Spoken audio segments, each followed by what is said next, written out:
পতিত জমিতে পারিবারিক পুষ্টি বাগান করে সম্ভাবনার আলো দেখিয়েছেন রাঙামাটির স্থানীয় সাংবাদিক হিমেল চাকমা।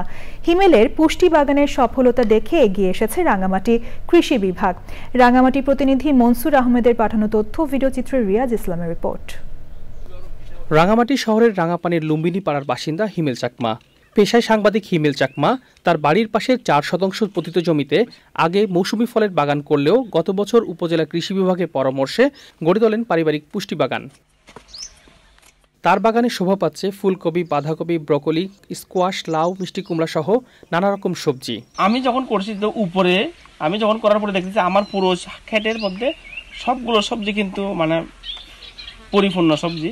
তো এগুলো দেখে তারা মনে করতেছে তাহলে তাদের হবে, তারা আমার থেকে পরামর্শ চাচ্ছে। হিমেল চাকমার সাফল্যে ব্যক্তিগত উদ্যোগে পুষ্টি বাগান করেছেন অনেকে।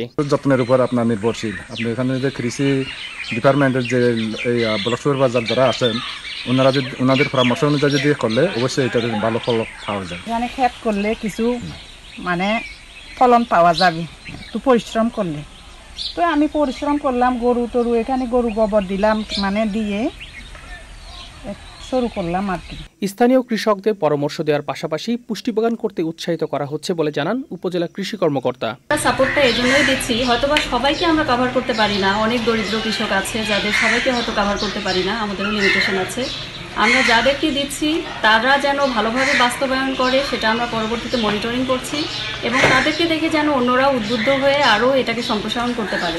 পুষ্টি বাগান গড়ে তুলে পারিবারিক চাহিদা মিটিয়ে উৎপাদিত ফল ফসল বাজারে বিক্রি করছেন এলাকার অনেকে।